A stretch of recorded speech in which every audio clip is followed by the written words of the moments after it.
Bienvenidos y bienvenidas a esta nueva clase en torno al pensamiento, la novela y la obra de Teresa de la Parra. Como ya ustedes bien saben por las sesiones anteriores, Teresa de la Parra es una escritora venezolana que nace en 1889 y que transcurre, como ella misma lo dice, es una caraqueña que nace en París. Teresa de la Parra entonces va a ser para la literatura venezolana un bastión y una de las primeras mujeres en escribir novela, 1924 Ifigenia, 1929 Memorias de Mamá Blanca, que son sus dos grandes novelas referentes para la escritura continental, sobre todo la escritura de Venezuela hacia Centroamérica y el Caribe. En nombre del Centro Nacional del Libro y en el contexto del seminario Tras las Huellas de Teresa de la Parra, damos la más cordial bienvenida a docentes de castellano, educación media, técnica y general a este taller seminario El ensayo en Teresa de la Parra, escritora venezolana que marcó una impronta narrativa ensayística a principios del siglo XX entre Venezuela y Europa. Como todos sabemos, conocemos, hemos visto y estamos estudiando a Teresa de la Parra, es una caraqueña, dicho por ella misma, que nació en París el 5 de octubre de 1889. El objetivo de este taller dedicado al ensayo en Teresa de la Parra es develar esa pluma contestataria de Teresa en su escritura ensayística. Para esta sesión tenemos la caracterización del ensayo literario, veremos el género ensayístico y la subjetividad estética, el lenguaje y la forma del discurso escrito, estilos, argumentos, citas, parágrafos, tipos de ensayos literarios, tema y tiempo narrativo, así como los recursos metafóricos, las citas y las fuentes.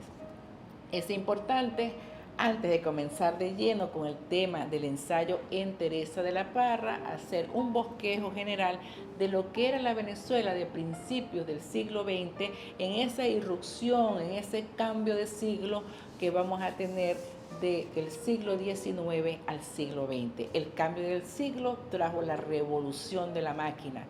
Teresa de la Parra contaba con 11 años de edad al cambio de este momento, un momento histórico en el ámbito de la narrativa que trajo consigo transformaciones de la novela decimonónica a nuevas propuestas estéticas que aparecen en el calor de los nuevos avances tecnológicos. Así que el siglo XIX nosotros vamos a ver un traslado de lo que fue el telégrafo al teléfono, de la locomotora, al tren, al avión de los hermanos White.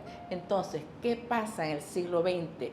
No solamente que aparece el avance tecnológico, sino también la señalada impronta bélica que trajo la Gran Guerra que conocemos como la Primera Guerra Mundial, 1914-1918. ¿Qué pasa entonces en la escritura de Europa de entonces, de ese cambio de siglo? El ferrocarril dará paso entonces al automóvil y el telégrafo al teléfono. Así el paisajismo que el romanticismo evocó dejará su estela en el arte expresionista con el grito de Edvard Munch, que lo estamos viendo en pantalla en este momento, una obra pictórica de un europeo que identifica un grito en esa angustia del hombre de pasar de una máquina, de una generación tecnológica, de unas formas del paisaje, de unas formas incluso de pensar la realidad y su concepto a un movimiento mucho más rápido. El mismo movimiento que nosotros podemos ver cuando a través de la ventana de un tren vemos la lentitud del paisaje y de pronto a la velocidad de ese tren vemos cómo todo ese paisaje ha quedado atrás. Es allí cuando nace el expresionismo, o una metáfora para el nacimiento del expresionismo que luego va a transformarse en diferentes vanguardias en el plano de la literatura y del arte. La influencia de la literatura del siglo XIX. ¿Por qué es importante la influencia de la literatura en el siglo XIX cuando nosotros y nosotras vamos a hablar del ensayo como género literario? Porque el siglo XIX trajo en sus fuentes una manera de ser, de identificar a la mujer con una presencia espiritual contenida. que resultó de la inclusión de la sensibilidad estética y conceptual del rol femenino en lo privado, tanto en lo público. La mujer domesticada socialmente, pero fervientemente en su espiritualidad corporal y mental, la podemos ver en obras como Madame Bovary de Flaubert, Rojo y Negro de Stendhal, Tiempos Difíciles de Charles Dickens, Los Miserables de Victor Hugo, La Comedia Humana de Balzac, Eugène Grandet de Balzac también y Ana Karenina de Tolstoy. Estas, digamos que son las obras más emblemáticas del siglo XIX, que serán la fuente de la literatura donde la mujer tiene un protagonismo especial en tanto esa subjetividad, esa manera de pensar el mundo dentro de una sociedad que la limita socialmente a ese pensamiento que se pueda desbordar en una mujer que no tenía la posibilidad de ejercer una vida social pública si no era al lado acompañada de un caballero, en este caso el padre y por consiguiente el esposo, cuando ya estaban en la edad, como dice la misma Teresa, en la edad casadera de las señoritas. Este momento del siglo XIX va a ser un momento importante no solamente para la vida mundial europea, sino también para la vida de nuestro escritor. Si él es ese escritor de esa pluma, de esa reflexión social, como la podemos ver en La Comedia Humana de Balzac, o como podemos ver ese espíritu ferviente que termina además en un arsénico, en un sacrificio, una especie también de Ifigenia griega, que lo hace Madame Bovary, Gustave Flaubert, que termina tomando un arsénico porque el mundo que está viviendo no le permite aflorar todos sus sentimientos, esa sensibilidad que aparentemente nosotros vemos en esta novela como un hecho de presión social que se reproduce en la familia con su esposa y con Emma, su hija. También el ensayo va a tomar de esa fuente, pero para revisar el ensayo es indiscutible que nosotras y nosotros no echemos una vistadita a 1600 porque vamos a trabajar el ensayo desde la perspectiva literaria. Veremos más adelante cómo el ensayo se puede ver desde otras perspectivas menos literarias, pero vamos a trabajar la perspectiva literaria porque en Teresa de la Parra vamos a trabajar sus ensayos con sus 3 conferencias que dio en Colombia en 1930 y que de allí vamos a identificar el ensayo como género literario, pero también como forma de contestar, como forma de identificar una sociedad, como manera de identificar una manera de pensar particular. Entonces, cuando digo que nos vamos un momentico a 1600 o a 1580, en plena, digamos, revolución europea, que es el Renacimiento, en 1498 en adelante, viene el Renacimiento, luego viene el siglo de las luces, la Ilustración, aparece un personaje bien importante en todo lo que fue el mundo de la escritura de ese momento, que se llama Michel de Montaigne, que ustedes lo pueden ver inmediatamente en la pantalla. Entonces, Michel de Montaigne, según esa cosmovisión europea, es el precursor del ensayo.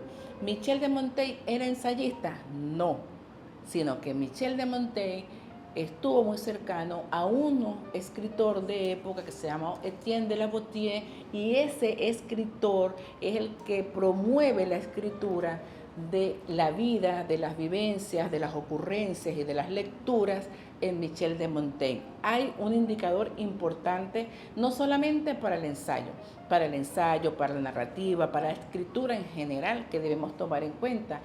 Un ensayo está esencialmente alimentado de vivencia, pero esa vivencia sin lectura es una vivencia nata. ¿Qué es lo que hace Michel de Montaigne? Michel de Montaigne fue un niño criado por preceptores, por maestros, que le enseñaron, antes de hablar su idioma francés, a hablar el idioma latín. Así que él habló primero latín que hablar francés.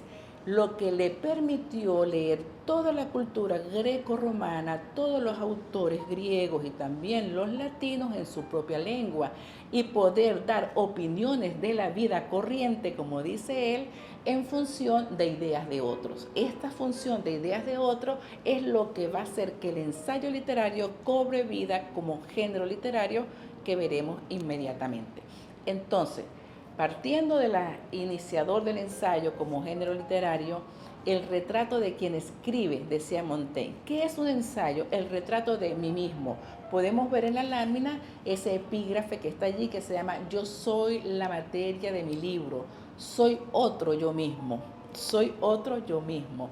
Es decir, que el ensayo trae a la vida pública, que el ensayo trae a la vida personal de la persona, que el ensayo trae momentos, reminiscencias, recuerdos, historias de otros, para, con mi pensamiento, abonar, alimentar una posición que yo tenga ante X acontecimiento. Entonces, se consideró que el ensayo es un método intelectual libre, es una de sus primeras características. El ensayo es libre porque lo escribo sin ningún precepto, como los preceptos que venían estudiándose en toda la literatura greco-romana latina, que son los preceptos de la lírica, el precepto de la tragedia, el precepto de la narración. Esos eran los preceptos porque eran los géneros clásicos que se conocían en Grecia y que se hacían en Grecia vida dentro de todo lo que es la cosmogonía ateniense, para identificar formas de cultura. Los griegos lo llamaban la kalokagatia, es decir, que un joven griego tenía que saber de las artes, específicamente tenía que saber de la poesía, de la lírica, tenía que saber de la tragedia, del teatro, y que tenía que saber de la épica, porque además la épica contaba la historia de todos los héroes del mundo griego. Esas tres formas de escribir, la épica, como la lírica, como el drama, tenían unas especificidades de la escritura. Esas especificidades eran en rima, eran modos y maneras de escribir para todos los géneros, digamos, de una manera específica cada uno. Esas maneras específicas es lo que nosotros entendemos como los géneros clásicos. A ese género clásico, ¿qué es lo que hace Voltaire en 1600 y entrada todo lo que nosotros vamos a conocer en 1700 como la Ilustración? Le da la vuelta, pone a todos esos géneros a hablar en su voz cuando él dice: soy otro yo mismo, me identifico con el pensamiento de Plotino, me identifico con el pensamiento con la Ilíada, con la Eneida, con las formas de la épica, pero también me identifico con el drama de los antiguos escritores de teatro griego. En este caso vamos a nombrar Eurípides porque es el creador de la Ifigenia, que nosotros luego vamos a retomar en el ensayo en Teresa de la Parra, sobre todo en una de sus novelas, como hemos estudiado, que es la novela de su mismo nombre, que se llama Ifigenia. Entonces, volvemos al tema del ensayo. Siempre vamos a estar viendo que el ensayo nos llama, nos lleva a otras posibilidades de escritura, a otras lecturas donde la narrativa, el cuento, la novela, la poesía cobran importancia a la hora del ensayista, como dice la palabra, ensayar sobre sí mismo y la experiencia del otro, que hago mía para validar la experiencia del que escribió sobre un tema, pero además que la tomo para hacerla mía y poner en palabras y en ideas una idea que voy a defender, que se llama tesis.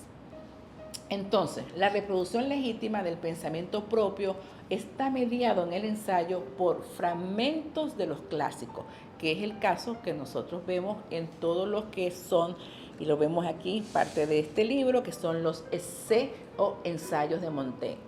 Particularmente este libro trata sobre los ensayos de Montaigne, pero en el tema de la educación, o sea, en el tema que nosotros nos digamos, nos trae a este seminario tras las huellas de Teresa de la Parra. Es decir, todos los preceptos educativos están en este libro, y no solamente los educativos, sino que también están recogidos aquí los textos donde Montaigne habla de que él es él en otros, o que otros son él, en un texto que se llama La experiencia. Por tanto, el ensayo siempre va a estar relacionado con la experiencia vivida.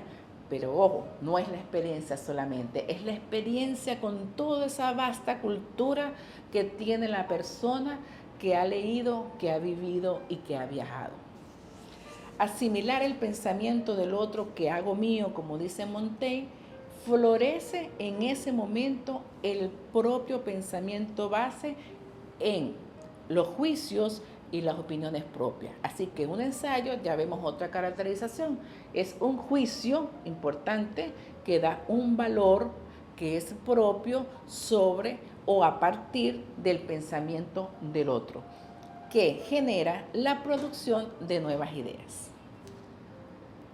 Toda esta recapitulación, digamos, que nosotros hemos hecho del ensayo de Montaigne, porque en el ámbito literario siempre tenemos a Montaigne como el precursor del ensayo como género literario, pero hay otras formas del ensayo como género literario que se han venido ensayando, valga la palabra, ensayos, es decir, essai en francés. Se han venido ensayando formas que no necesariamente son el ensayo escrito como género literario. ¿Cuáles serán esas otras formas? Que las vamos a revisar en el texto, en las 3 conferencias que vamos a trabajar en este seminario de Teresa de la Parra, que da en Colombia en 1930. Fíjense, esas otras formas del ensayo nosotros las podemos conseguir en diarios de campo, la podemos conseguir en cartas, la podemos conseguir en novela, la podemos conseguir también en escritos técnicos, pero el ensayo va a estar siempre alimentado, siempre estará alimentado de otros géneros. Es decir, que el ensayo, se hace visible en una escritura cuando me alimento de otros géneros. Entonces ya tenemos que la alimentación es la experiencia, pero la experiencia vivida con otros géneros, de otras lecturas, otras narrativas. ¿Qué quiero decir con esto? Que nosotros podemos perfectamente ver frases, y lo veremos en los diarios de Teresa de la Parra, en las novelas de Teresa de la Parra, fragmentos donde opina sobre autores, sobre momentos, sobre situaciones políticas de la época, y que necesariamente no están escritas dentro del contexto que nosotros entendemos como el ensayo libre, como el género de ensayo.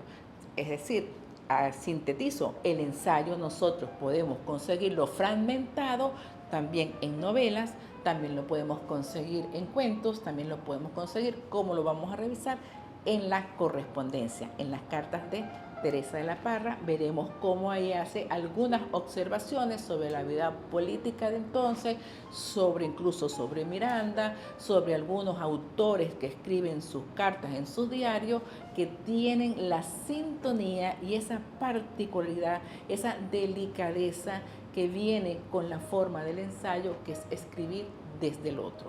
Entonces, digamos que cerramos esta parte donde nosotros ya tenemos una impronta de lo que fue el ensayo, cómo ese ensayo llegó a nosotros, a Hispanoamérica.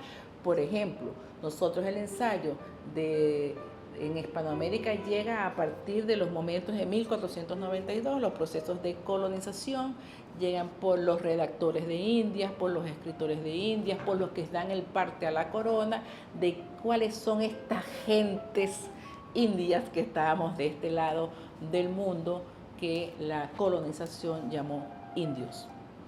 Y que nosotros, que también teníamos nuestra propia cultura, fuimos objeto de esa visión desde Europa, en este caso desde España, desde Portugal, de una visión de nosotros que fueron redactadas para el parte que se le da a las autoridades, a la monarquía en este caso nuestro, de 1492, de la reina Isabel. Fíjense, esas se podrían llamar ensayos, ¿no? Esas escrituras. de cómo éramos nosotros, cómo éramos, que si éramos blancos, los colores, las datas, las culturas que hacíamos, si dormíamos, si descansábamos, cómo procurábamos los alimentos, y cómo era sobre todo de lo que refleja las cartas de India es cómo es el ethos, cómo es esa identificación, cómo es ese carácter de estos hombres y mujeres que estaban en un continente llamado Abhyala, que es el continente americano. Inmediatamente entramos entonces a ver partes y formas con esta pequeña introducción de lo que fue el ensayo, como lo que es el ensayo como un género literario, a verlo en su estructura. Vamos a hacer una pequeña disección del ensayo en su forma y contenido. Ya entendemos, ya tenemos que ir, haciendo una ruta del ensayo, donde vemos que es una experiencia que se escribe desde el otro, donde tenemos trazos, ideas, lenguajes, incluso en otros idiomas, en otras formas, en otras culturas, que a nosotros y a nosotras nos permiten desarrollar una idea personal. Lenguaje y forma del discurso escrito.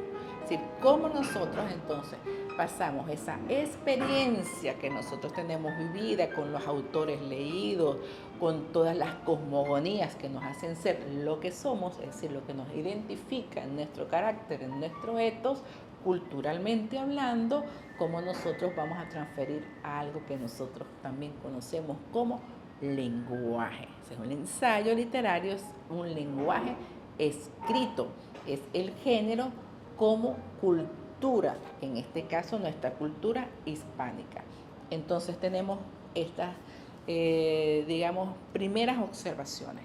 El género del ensayo es una expresión de un pensamiento heterodoxo. Es decir, heterodoxo significa que el ensayo viene de diferentes voces en las cuales yo me reafirmo como escritora, como escritor, como ensayista, para, a propósito de ese pensamiento heterodoxo, yo sacar a relucir mi propio pensamiento en base a sustentos que me permiten a mí como escritora identificarme en otras voces para yo poder presentar ante el mundo mi propia voz. El ensayo también en forma y contenido puede ser de manera autobiográfica, donde las vemos, por ejemplo, nosotros podemos verlas en las cartas de amor entre Manuela y Simón.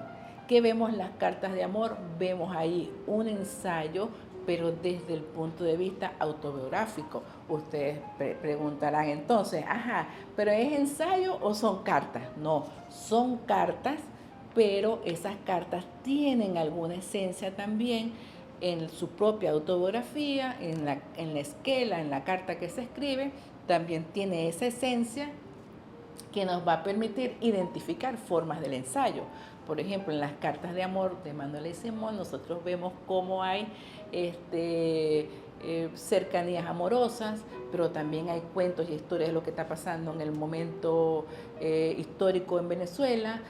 También hay referencias a otros autores y hay referencias incluso a otros personajes dentro de las cartas. Esos detalles de los referentes a otros personajes, lo que está pasando en Venezuela, que le cuenta Manuela, y la terrible desolación que se expresa Bolívar, esa angustia de no verse, de no tenerse, pero que por medio de la palabra pueden encontrarse, se puede identificar como formas ensayísticas de escribir, como formas de ensayo.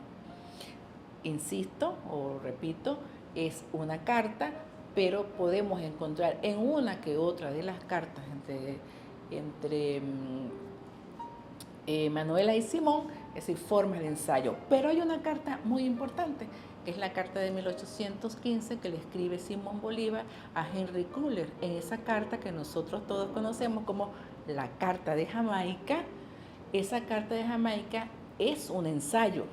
Nosotros lo entendemos son como documento, le damos la supremacía, la importancia que tiene la carta, porque el pensamiento del Libertador en 1815, pero ya hemos perdido la República en 1812, y es cuando el Libertador escribe y da un panorama de todo lo que es el continente americano.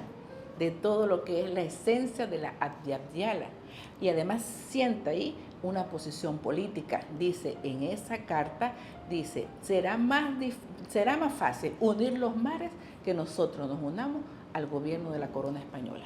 Es decir, más fácil es unir los mares. Eso se llama el lenguaje que toma poético, porque es importante que el ensayo también tiene ese lenguaje poético entendido como la función emotiva que conocemos en un autor lingüístico que se llama Jacobson, esa función emotiva del lenguaje poético para nosotros dar cuenta de un momento histórico o una manera o una posición política como la tuvo Simón Bolívar en la Carta de Jamaica. Entonces fíjense cómo nosotros nos vamos paseando por maneras distintas de entender y comprender este maravilloso género que conocemos como ensayo y que a veces, en algunos casos, en nuestras escuelas pasamos de soslayo y en nuestras universidades también. Entonces nos mandan a hacer ensayos y monografías y trabajos y le decimos que tiene la forma de ensayo, pero la hermosura del ensayo está en que es una expresión que tiene la primera caracterización de escritura libre, que es del pensamiento del otro que hago mío, pero que lo más importante es que en el ensayo yo voy a dar parte y cuenta de un pensamiento también que nace nuevo, un pensamiento distinto, aunado a todo un bagaje cultural, a una formación, a una historia, a una y a otras maneras de entender el mundo, lo que entendemos como cosmogonías. De la escritura libre y la literatura libre. El carácter dialogante, como lenguaje y forma también del ensayo, porque el ensayo es algo abierto, dialoga con el otro, dialoga con la otra, pero también es escéptico. También es el ensayo una manera de tomar distancia de algunas posturas o posiciones que tengo en relación al tema que estoy desarrollando. Importante entonces veremos en esta parte, digamos, conceptual del ensayo, que desde el punto de vista conceptual teórico lo vemos como lenguaje, forma y discurso escrito. El lenguaje y forma serán dos categorías que nosotros vamos a tener en cuenta para la elaboración de nuestros ensayos, que al final tendremos sobre la obra de Teresa de la Parra. Entonces, en el lenguaje, ¿qué vamos a tener en cuenta? Expresa un pensamiento en base a una opinión emitida por un juicio liberado de dogmatismo, de la épica, de la lírica y del drama. Fíjense, la épica, la lírica y el drama, que digamos que son las tres bases de lo que llamarían los escritores clásicos, es decir, que es las tres bases de lo que es la expresión artística conceptual del escritor o la escritora. Esas tres bases que nosotros las tenemos y las vemos en el ensayo, la vamos a expresar por una opinión emitida por un juicio liberado. Juicio liberado, ¿a qué nos huele ese juicio liberado? A formas emancipatorias de la escritura. Y la forma nosotros la vamos a ver en la persona, le va a dar la forma. Persona en latín significa máscara. Fíjense, una persona, una máscara. Entonces, ¿qué quiere decir? Que la forma va a ser esa máscara o esa forma enmascarada del otro, de esa escritura ajena que es renovada en la recreación constante del espíritu humano. El ensayo literario se identifica en la función emotiva, como ya lo hemos conversado, del lenguaje que entrelaza razonamiento lógico y creación estética. Entonces vamos a identificar el ensayo como una prosa que versa sobre un tema acompañado de referencias de otros autores, generalmente autoritas, que enaltezcan la escritura personal, como podemos ver algunos estilos que ustedes pueden ver inmediatamente en la pantalla. Les traje, por ejemplo, aquí tenemos un estilo testimonial, un estilo de estética poesía, un ensayo literario que habla sobre poesía, es este maravilloso libro que se llama El peor de los oficios, de Gustavo Pereira, donde hace toda una ensayística desde la escritura poética en diferentes contextos del continente, desde la escritura china, desde el pensamiento iraní, desde el pensamiento árabe, desde el pensamiento criollo, desde el pensamiento nuestro, como la forma de la poesía está en diferentes lugares, en diferentes momentos que dan razón y fe del hecho de la poesía como acto testimonial, pero también como un acto absolutamente estético y de vida. Otro ensayo lo tenemos aquí, por ejemplo, esto es una reunión de ensayos de la escuela día a día, donde hay ensayos de maestras y maestros sobre el proceso de la lectura. Y tenemos los ensayos de una mujer importante en el ensayo que vamos a conocer, vamos a leer también cuando estemos leyendo todo el ensayo de las 3 conferencias de Teresa de la Parra, que se llama Rosario de Castellano, una mujer mexicana que escribió un libro que se llama Mujer que habla latín, que es fascinante. Es decir, cómo también al principio del siglo XX, Rosario Castellano fue una escritora mexicana que fue contestataria a la imposición de la sociedad del momento. Para cerrar este encuentro fascinante, emotivo que hemos tenido en el día de hoy sobre el ensayo y que seguiremos indagando, algunas características y argumentos y estructuras del ensayo literario. La tenemos que vincular un dogma formal con la subjetividad artística, que es un texto reflexivo con ideas sustentadas en posiciones argumentativas, pero también racionales, es decir, argumento en función de una razón. Esa razón pasa obviamente por un juicio expositivo que supera la doxografía. No solamente citar autores o escribir sobre los autores que yo tengo, no es un asunto meramente doxográfico, pero incluso implica un argumento que valide la comprobación de lo que yo estoy diciendo en la voz de otro, tenga por supuesto validez en un plano estético. Los elementos constitutivos del ensayo, bueno, tenemos recursos metafóricos, tenemos la investigación que invita siempre a la lectura. Por ejemplo, les traje un ejemplo, si vamos a trabajar el tema del medioevo, por ejemplo, podríamos decir, en vez de hablar sobre el medioevo, decir la Edad Media se caracteriza por esto y aquello, podríamos decirlo con esa función poética, con esa función emotiva, la larga noche del medioevo. Ya nosotros estamos diciendo 1000 años de oscurantismo sin estar repitiendo o sin decirlo de la manera taxonómica. Las citas y las fuentes de los ensayos se pueden parafrasear en enunciados, en referencias, sin el rigor del aparato científico, del aparato crítico, pero por supuesto con una base absolutamente libre, porque libre significa responsabilidad, y responsabilidad en un proceso emancipatorio es tener conocimiento de causa y previsión de las consecuencias, como lo aprendimos de Federico Engels. Entonces, nosotros vamos a tener en el ensayo funicular a finales de siglo, que muda de piel en una especie de metamorfosis kafkiana, es decir, muda de piel el ensayo, la percepción del paisaje es alterada por el artefacto construido por el hombre, el ojo del espectador decanta en ráfagas que se desdibujan en la imagen que va despidiendo el pasado por la ventana del ferrocarril producto de la velocidad. Estos textos están en las láminas que ustedes perfectamente a posteriori pueden ir revisando. La estructura del ensayo literario entonces pasará por una forma mucho más, digamos,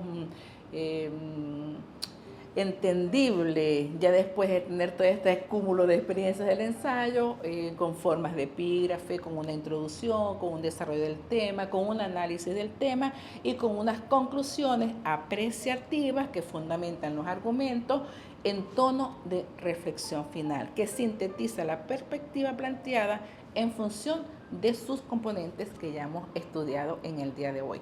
Para cerrar esta sesión, voy a leerles un texto de Teresa de la Parra. Cerramos esta sesión y damos también comienzo a nuestro próximo encuentro con este texto. Algún detractor hizo correr la voz de que no era yo la verdadera autora de mis libros. Fui la primera en creerlo con bienestar y alegría. Que mis libros ya no son míos es hasta cierto punto verdad. No reconozco ya nada de mí en mis novelas. influencia de las mujeres en el alma americana de Teresa de la Parra, que es parte del ensayo que nosotros y nosotras vamos a trabajar en esta semana. Hasta la vista.